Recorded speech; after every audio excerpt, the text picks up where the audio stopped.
ਅੱਜ ਦੀਆਂ ਖਬਰਾਂ ਵੱਲ ਚੱਲੀਏ ਤੇ ਕੈਲੀਫੋਰਨੀਆ ਦੇ ਵਿੱਚ ਜਿਹੜੀ ਅੱਜ ਦੀ ਮੇਨ ਨਿਊਜ਼ ਉਹ ਫਲੱਡਿੰਗ ਨੂੰ ਲੈ ਕੇ ਹੈਗੀ ਆ।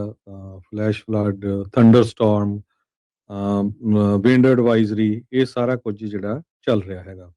ਗਵਰਨਰ ਗੈਵਨ ਨਿਊਸਮ ਨੇ ਸਟੇਟ ਆਫ ਐਮਰਜੈਂਸੀ ਡਿਕਲੇਅਰ ਕੀਤੀ ਆ Las Angeles, orange County, Riverside, ਸੈਨ ਬਰਨਾਰਡੀਨੋ, ਸੈਨ ਡੀਗੋ ਤੇ ਸ਼ਾਸਤਾ ਕਾਉਂਟੀ ਦੇ ਵਿੱਚ।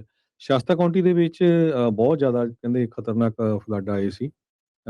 ਉਹਦੇ ਨਾਲ ਆਪਾਂ ਤੁਹਾਡੇ ਨਾਲ ਡਿਸਕਸ ਕਰਦੇ ਰਹੇ ਹਾਂ ਕਿਸ ਤਰ੍ਹਾਂ ਔਰੋਵਿਲ ਲੇਕ ਦੇ ਵਿੱਚ ਪਾਣੀ ਚੜ੍ਹਿਆ ਹੈਗਾ, ਕਿਸ ਤਰ੍ਹਾਂ ਲੇਕ ਤਾਹੋ ਦਾ ਪਾਣੀ ਚੜ੍ਹਿਆ ਹੈਗਾ। ਸੋ ਸਦਰਨ ਕੈਲੀਫੋਰਨੀਆ ਜਿੱਥੇ ਪਿਛਲੇ ਸਾਲ ਅੱਗ ਦੇ ਨਾਲ ਬਹੁਤ ਜ਼ਿਆਦਾ ਨੁਕਸਾਨ ਹੋਇਆ ਸੀ, ਉੱਥੇ ਹੁਣ ਮੀਂਹ ਪੈਣ ਦੇ ਨਾਲ ਤੇ ਫਲੱਡਿੰਗ ਦੇ ਨਾਲ ਜਿਹੜਾ ਕਾਫੀ ਜ਼ਿਆਦਾ ਨੁਕਸਾਨ ਹੋ ਰਿਹਾ ਹੈਗਾ। ਟੋਰਨੇਡੋ ਵਾਰਨਿੰਗਸ ਵੀ ਦਿੱਤੀ ਗਈ ਹੈਗੀ ਆ। ਬਹੁਤ ਸਾਰੀਆਂ ਜਿਹੜੀਆਂ ਸੜਕਾਂ ਆ ਉਹ ਇੱਕ ਤਰ੍ਹਾਂ ਨਾਲ ਦਰਿਆ ਬਣੀਆਂ ਹੋਈਆਂ ਹੈਗੀਆਂ, ਜਿਹਦੇ ਨਾਲ ਡਿਬਰੀ ਜਿਹੜੀ ਆ ਉਹ ਡਾਊਨ ਹਿੱਲ ਜਾ ਰਹੀ ਹੈਗੀ ਆ। 43 million Americans across California, southern Nevada ਤੇ ਨਾਰਥ ਵੈਸਟ ਐਰੀਜ਼ੋਨਾ ਉਹ ਫਲੱਡ ਵਾਚ ਦੇ ਅੰਡਰ ਹੈਗੇ ਆ ਅੱਜ ਤੇ ਕੱਲ, ਕਿਉਂਕਿ ਮੀਂਹ ਜਿਹੜਾ ਆ ਉਹ ਬਹੁਤ ਜ਼ਿਆਦਾ ਜਿਹੜਾ ਪੈ ਰਿਹਾ ਹੈਗਾ। ਸੈਂਟਰ ਵੈਲੀ 'ਚ ਮੀਂਹ ਬਹੁਤ ਜ਼ਿਆਦਾ ਪਿਆ। ਬੇ ਏਰੀਏ ਦੇ ਵਿੱਚ ਮੀਂਹ ਘੱਟ ਪਿਆ ਹੈਗਾ, ਪਰ ਰਾਤੀ ਇੱਥੇ ਜਿਹੜੀਆਂ ਹਵਾਵਾਂ ਆ ਬਹੁਤ ਤੇਜ਼ ਚੱਲੀਆਂ ਹੈਗੀਆਂ। ਸੋ ਇੱਕ ਤਰ੍ਹਾਂ ਨਾਲ ਕਹਿੰਦੇ ਡੇਂਜਰਸ ਵਿੰਟਰ ਸਟਾਰਮ ਹੈਗਾ। ਲੇਕ ਤਾਹੋ ਏਰੀਏ 'ਚ ਵੀ ਕਹਿੰਦੇ 6-7 ਫੁੱਟ ਤੱਕ ਸਨੋ ਪੈਣ ਦੀ ਜਿਹੜੀ ਆਸ ਹੈਗੀ ਆ। ਐਕਸੈਸਿਵ ਰੇਨਫਾਲ ਜੋ ਲਾਸ ਐਂਜਲਸ 'ਚ ਆ, ਹਾਈਵੇ I-10 ਦੇ ਉੱਤੇ ਸੈਨ ਬਰਨਾਰਡੀਨੋ ਤੋਂ ਲੈ ਕੇ ਸੈਂਟਾ ਮੋਨਿਕਾ ਤੱਕ, highway 101, 2000 Oaks, I-5 to Burbank, Santa Clarita to Pyramid Lake, ਜਿਹੜਾ I-210 ਤੇ ਹੈਗਾ। ਤੇ ਇਹਨਾਂ ਸਾਰੀਆਂ ਜਿਹੜੇ ਹਾਈਵੇਜ਼ ਆ ਉਹਨਾਂ ਦੇ ਉੱਤੇ ਰਿਕਮੈਂਡ ਕੀਤਾ ਗਿਆ ਆ ਵੀ ਇਹ ਫਲੱਡਡ ਕਈ ਜਗ੍ਹਾ ਤੇ ਹੈਗੇ ਆ, ਖਾਸ ਕਰਕੇ ਲੋ ਲਾਇੰਗ ਨੇਬਰਹੁੱਡ ਦੇ ਵਿੱਚ। ਤੇ ਬੜੇ ਧਿਆਨ ਦੇ ਨਾਲ ਜਿਹੜਾ ਆ ਜਿਨ੍ਹਾਂ ਨੇ ਡਰਾਈਵ ਕਰਨਾ ਉਹ ਡਰਾਈਵ ਕਰੋ। ਜੀ ਬਿਲਕੁਲ। ਸਨੋ ਫਲੱਡਿੰਗ ਨੇ ਖਾਸਾ ਜਿਹੜਾ ਆ ਆਮ ਜਨ ਜੀਵਨ ਜਿਹੜਾ ਉਹ ਪ੍ਰਭਾਵਿਤ ਕੀਤਾ ਹੈਗਾ।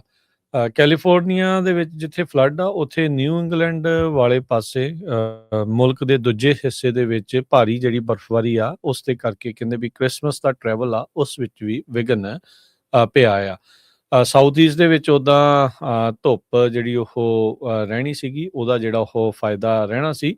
ਪਰ ਮੁਲਕ ਦੇ ਕਈ ਹਿੱਸਿਆਂ ਦੇ ਵਿੱਚ ਜਿਹੜਾ ਬੰਬ ਸਾਈਕਲੋਨ ਆ ਉਸਨੇ ਵੱਖ-ਵੱਖ ਜਿੱਦਾਂ ਤੁਸੀਂ ਕਿਹਾ ਵੀ ਐਡਵਾਈਜ਼ਰੀ ਦੇ ਅਧੀਨ ਲੋਕਾਂ ਨੂੰ ਲਿਆਂਦਾ ਹੋਇਆ ਆ। ਅੱਜ 40 ਮਿਲੀਅਨ ਤੋਂ ਵੱਧ ਲੋਕ, ਜਿਨ੍ਹਾਂ 'ਚ ਮੈਜੋਰਟੀ 'ਚ ਕੈਲੀਫੋਰਨੀਆ ਦੇ ਵਿੱਚ ਜੋ ਲੋਕ ਰਹਿ ਰਹੇ ਆ, ਉਹਨਾਂ ਨੂੰ ਵੱਖ-ਵੱਖ flood watch, flood warnings, alerts ਦੇ ਨਾਲ ਜਿਹੜਾ ਉਹ ਸਿੰਜਣਾ ਪਿਆ ਹੈਗਾ। ਇਹ ਐਟਮੋਸਫੇਰਿਕ ਰਿਵਰ ਦਰਿਆਈ ਅਸਮਾਨੀ ਜਿਹੜਾ ਦਰਿਆ ਆ ਉਹਦੇ ਕਰਕੇ ਕਈ ਇਲਾਕਿਆਂ ਦੇ ਵਿੱਚ 1 ਤੋਂ 1.5 ਇੰਚ ਤੱਕ ਮੀਂਹ ਪੈ ਚੁੱਕਾ ਹੈ। ਜਿੱਦਾਂ ਦੱਸਿਆ ਵੀ ਮਲਬਾ ਬਹੁਤ ਜ਼ਿਆਦਾ ਫਲੋ ਹੋਇਆ ਆ। ਬਰਫ਼ਬਾਰੀ ਲਗਾਤਾਰ ਕੰਟੀਨਿਊਸਲੀ ਕੱਲ ਰਾਤ ਦੀ ਉਤਲੇ ਇਲਾਕਿਆਂ ਦੇ ਵਿੱਚ 5-6 ਹਜ਼ਾਰ ਫੁੱਟ ਤੋਂ ਉੱਤੇ ਲਗਾਤਾਰ ਜਿਹੜੀ ਆ ਬਰਫ਼ਬਾਰੀ ਪੈ ਰਹੀ ਆ, ਜਿਹੜੀ ਕਿ ਕੱਲ ਤੱਕ ਚੱਲਦੀ ਰਹੂਗੀ। ਉਂਝ ਜੇ ਦੇਖਿਆ ਜਾਵੇ ਤਾਂ ਹਰਜੋਤ ਸਿੰਘ ਜੀ, ਦੁਪਹਿਰੋਂ ਬਾਅਦ ਸ਼ਾਮ ਤੋਂ ਹੁਣ ਫਰੈਜ਼ਨੋ ਇਲਾਕੇ ਦੇ ਵਿੱਚ ਮੀਂਹ ਰੁਕਿਆ ਪਿਆ ਆ, ਪਰ ਕੱਲ ਦੀ ਚੜ੍ਹਦੀ ਸਵੇਰ ਦੇ ਨਾਲ ਫਿਰ ਦੁਬਾਰਾ ਮੀਂਹ ਪੈਣ ਦੀਆਂ ਸੰਭਾਵਨਾਵਾਂ ਦੱਸੀਆਂ ਜਿਹੜੀਆਂ ਉਹ ਗਈਆਂ ਨੇ। ਪਹਿਲਾਂ ਤਾਂ 2 ਦਿਨ ਲਗਾਤਾਰ ਮੀਂਹ ਦੱਸਿਆ ਗਿਆ ਸੀ, ਪਰ ਵਿੱਚ ਥੋੜ੍ਹਾ ਜਿਹਾ ਸਾਹ ਮਿਲਣ ਦੇ ਨਾਲ ਲੋਕਾਂ ਨੂੰ ਥੋੜ੍ਹਾ ਆਸਰਾ ਜਿਹੜਾ ਉਹ ਬੱਝੇਗਾ।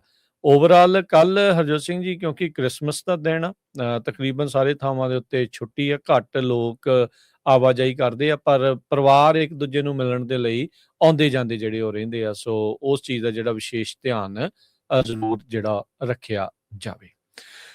ਅਗਲੀ ਜਿਹੜੀ ਜੀ ਹਰਜੋਤ ਜੀ ਸਿੰਘ ਇਹਦੇ ਚ ਥੋੜਾ ਜਿਹਾ ਆਪਾਂ ਐਡ ਕਰ ਜ਼ਰੂਰ। ਲਈਏ, ਫਿਰ ਅਗਲੀ ਖਬਰ ਕਰ ਲਿਓ। ਐਟਮੋਸਫੇਰਿਕ ਰਿਵਰ ਦੇ ਨਾਲ ਜਿਹੜਾ ਹਾਈਵੇ 5 ਆ ਲਾਸ ਐਂਜਲਸ ਦੇ ਵਿੱਚ, ਉਹ ਕੁਝ ਏਰੀਏ 'ਚ ਦੋਨਾਂ ਸਾਈਡਾਂ ਦੇ ਲਈ ਕਾਫੀ ਸਮਾਂ ਬੰਦ ਕਰਨਾ ਪਿਆ। ਕਹਿੰਦੇ ਵੀ ਕਈ ਫੁੱਟ ਪਾਣੀ ਜਿਹੜਾ ਆ ਉਹ ਪੈਨਰੋਜ਼ ਸਟਰੀਟ ਇਨ ਨਾਰਥ ਈਸਟ ਸੈਨ ਫਰਨਾਂਡਿਨੋ ਵੈਲੀ ਜਿਹੜੀ ਹੈਗੀ ਆ, ਉੱਥੇ ਜਿਹੜਾ ਪਾਣੀ 'ਚ ਡੁੱਬ ਗਿਆ। ਕਾਲਟਰਨ ਦੇ ਕ੍ਰਿਊ ਨੇ ਬਹੁਤ ਕੋਸ਼ਿਸ਼ ਕੀਤੀ ਜਲਦੀ ਤੋਂ ਜਲਦੀ ਕਲੀਅਰ ਕਰਨ ਦੇ ਲਈ, ਤੇ ਕੈਲੀਫੋਰਨੀਆ ਹਾਈਵੇ ਪੈਟਰੋਲ ਵੀ ਉਹਨਾਂ ਦਾ ਸਾਥ ਦੇ ਰਹੀ ਸੀ। ਸੋ ਕਹਿੰਦੇ ਭਈ 2 ਵਜੇ ਤਾਈਂ ਜਿਹੜਾ ਫ੍ਰੀਵੇ ਉਹ ਕਲੋਜ਼ ਸੀਗਾ ਅੰਟਿਲ ਫਰਦਰ ਨੋਟਿਸ। ਹੁਣ ਸ਼ਾਇਦ ਖੁੱਲ ਗਿਆ ਹੋਵੇ, ਪਤਾ ਨਹੀਂ, ਪਰ ਜਿਹੜੇ ਟਰੱਕਰਸ ਆ ਉਹ ਜ਼ਰੂਰ ਜਿਹੜੇ ਉੱਧਰ ਜਾ ਰਹੇ ਹੈਗੇ ਦੋਨਾਂ ਸਾਈਡ ਜਿਹੜੇ ਕਲੋਜ਼ ਸੀਗਾ ਪੈਨਰੋਜ਼ ਸਟਰੀਟ ਟੂ ਲਿੰਕਰਸ਼ਿਪ ਬੁਲੇਵਾਰਡ ਜਿਹੜਾ ਹਾਈਵੇ 5 ਹੈਗਾ।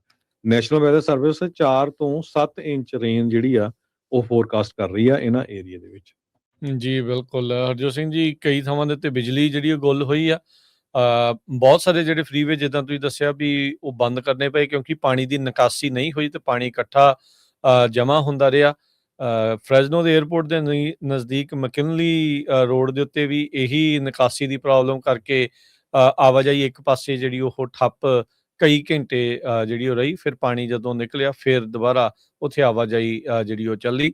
ਸੋ ਲੋਕਾਂ ਨੂੰ ਬਹੁਤ ਸਾਰੇ ਜਿਹੜੇ ਡੀਟੂਰਸ ਆ ਉਸ ਦਾ ਸਾਹਮਣਾ ਕਰਨਾ ਪਿਆ ਹੈਗਾ ਆ।